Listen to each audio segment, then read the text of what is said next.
அட என்னங்க சொல்கிறீங்க, வாஷிங் மிஷினை துவைக்கிறபடி போகிறனால இவ்வளோ கம்ப்ளைண்ட் வருமாடா? ஆமாங்க, இருக்குன்றக்காண்டி அள்ளி போட்டிங்கன்னா இந்த மாதிரி ப்ராப்ளம் வரதாங்க செய்யும். இன்றைக்கி நமக்கு ஒரு கஸ்டமர் கால் பண்ணி டிசி எரர் வருதுன்னு சொல்லிதாங்க. நம்ம போய் நேரில் போய் விசிட் பண்ணி பார்த்ததில் போர்டு கொஞ்சம் புகஞ்சிருந்துச்சு, வயர் கொஞ்சம் கறி இருந்துச்சுங்க. அதுக்கப்புறம் எடுத்து சரி பண்ணி ஃபுல்லாக ஃபிட் பண்ண ஸ்டார்ட் பண்ணிட்டோம்.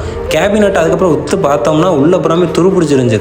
அப்புறம் எடுத்துகிட்டு பிளாக் பெயிண்ட் எடுத்து நம்ம ஃபுல்லாக ஸ்ப்ரே பெயிண்ட் எடுத்து அடித்து ஃபுல்லாக புதுசு மாதிரி மாட்டிட்டாங்க. ட்ரம்மை பார்த்தோம்னா அவ்வளோ அழுக்கு, ஃபுல்லாக ஆசிட்டை ஊற்றி பொங்கல்ன்ற மாதிரி பொங்க விட்டுட்டு ஃபுல்லாக எல்லாமே எடுத்து வாஷ் பண்ணி புதுசு மாதிரி மாட்டிட்டாங்க. அதுக்கப்புறம் டிஸ்பென்சரை க்ளீன் பண்ண ஸ்டார்ட் பண்ணிட்டாங்க. உள்ள புறாமே பொடி போய் அடைச்சி தண்ணி வரதுக்கு ரொம்ப நேரம் அவங்களுக்கு ஆகிக்கிட்டே இருந்திருக்கு.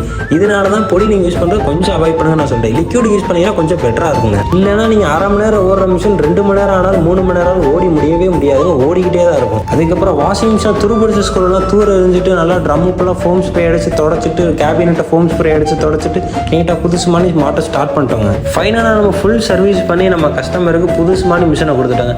இதே மாதிரி அஃபோர்டபுள் ப்ரைஸில் உங்களுக்கு சர்வீஸ் வேணும்னா மறக்காமல் ஃபிக்ஸ்னா கான்டெக்ட் பண்ணுங்கள். வாஷிங் மிஷின் ப்ராப்ளம் சொல்கிறவங்க ஃப்ரெண்ட்ஸ் அண்ட் ஃபேமிலிக்கு இந்த வீடியோ ஷேர் பண்ணி கொடுங்க.